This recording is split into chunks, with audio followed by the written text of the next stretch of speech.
Hi, this is Zak Mir with the Bulletin Board Heroes here on Share Talk for Tuesday, the 12th of January.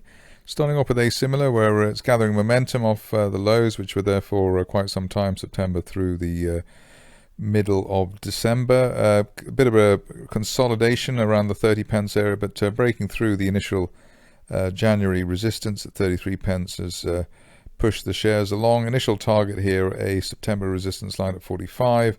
And then after that, hopefully, maybe by the end of next month, up towards the upper 50s at that old 2020 resistance line projection. But the upside certainly valid while we're above the initial January peak at 33 pence. On to DevClever, which after a rather slow start is also gathering momentum here as well. Here you can see that I suppose the real kicker was breaking above 10 pence in the middle of last month, and we haven't really looked back since then. Initial January resistance around 15.5 pence, and while we're above that, looking for that minimum target now at 21 pence, which was previously drawn, that line of resistance from back in January last year, and through 21 pence for the bulls, the sort of people who like the stock, they can aim for as high as 32 pence by the end of next month, which is a July resistance line projection, but looks pretty strong while we're above 15.5 pence on Dev.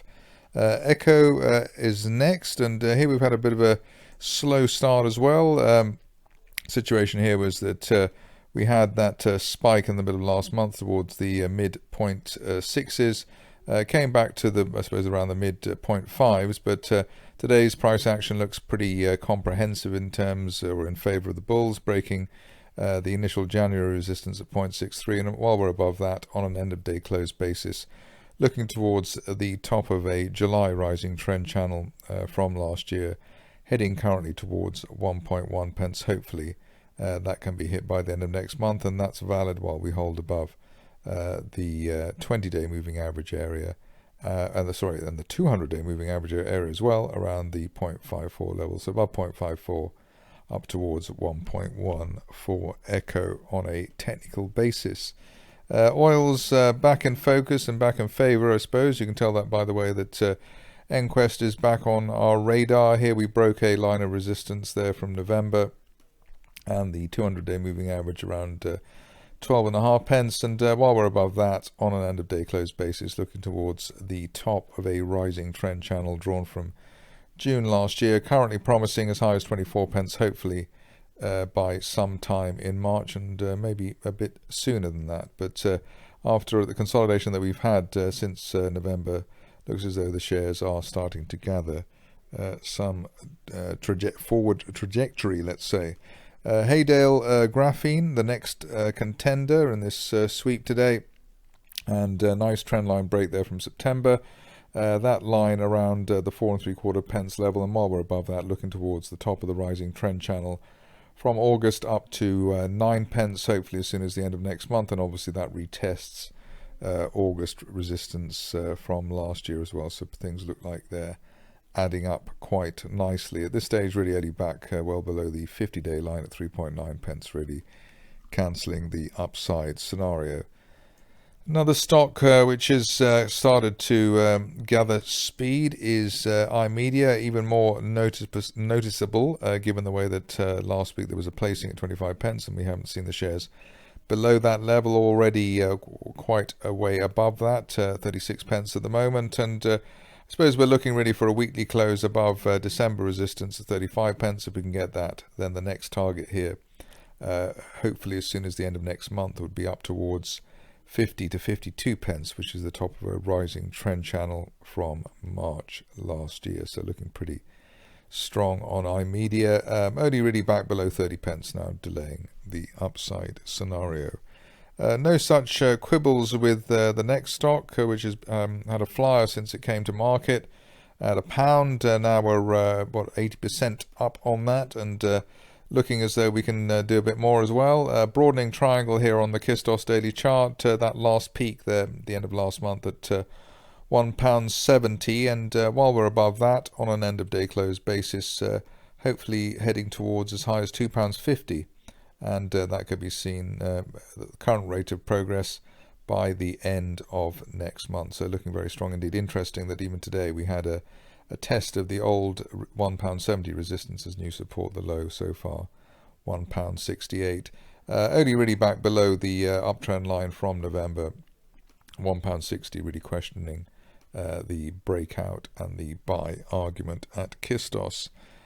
Taken so long for Kibo to get off the ground and to break I suppose, back above the 200-day moving average. We've got that today at 0.24. I did look at the stock over the weekend, and it did seem that it was ready to lift off, but obviously one never knows until it actually does.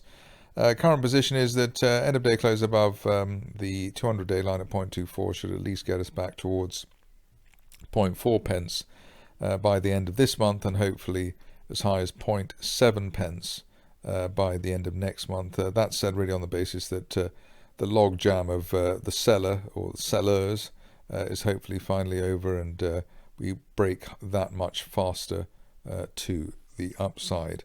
At this stage, another break back below 0.2, really delaying the upside scenario, but that looks rather unlikely at the moment. You can tell that oil stocks are really back in favor now, given the way that we've got even Rockhopper joining the party. We've got a bull flag breakout here, which I suppose could also be referred to as a handle, but a bull flag breakout through 8 pence, and while we're above today's intraday support at 7.5 pence, looking forward hopefully to a target here as high as a March resistance line projection at 16 pence, and that could be seen as soon as the end of next month. So looking pretty well set up for Rockhopper. I did tweet out about Tiziana, the next stock, yesterday. In fact, I didn't shied away from saying that basically above the 200-day line at 115, there's nothing really in terms of resistance here until the £2 area, which was seen back in October. Seems a long way away. A little bit maybe around the 130 zone, but even that's been beaten now. So above the 200-day line, £1.15, looking for up to as high as £2.10 or £2.20 at the top of that rising July trend channel for Tiziana, and hopefully that will be seen as soon as the end of next month.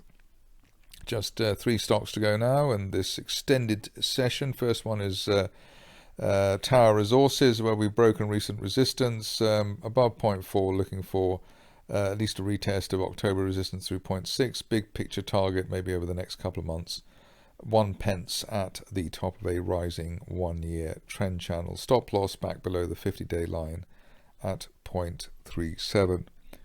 Going on to a stock where there's a little bit of a buzz on Twitter at the moment, social media regarding this situation here.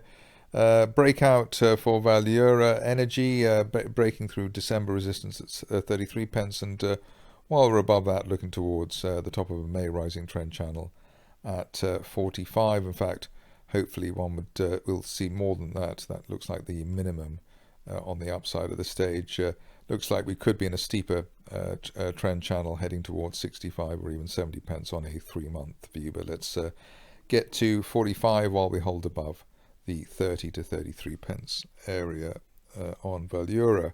Finishing off with a stock which has had an update on Bush Ranger today, Xtract Resources. Looking encouraging in the sense that we've finally broken that old 2.25 pence peak from September. While we're above that and we get a weekly close above that on Friday, we should head towards the top of the rising trend channel from July 2019. Currently promising a target as high as 3.25 pence. Would be quite a good start for Xtract for 2021. That's it from me today. More updates tomorrow.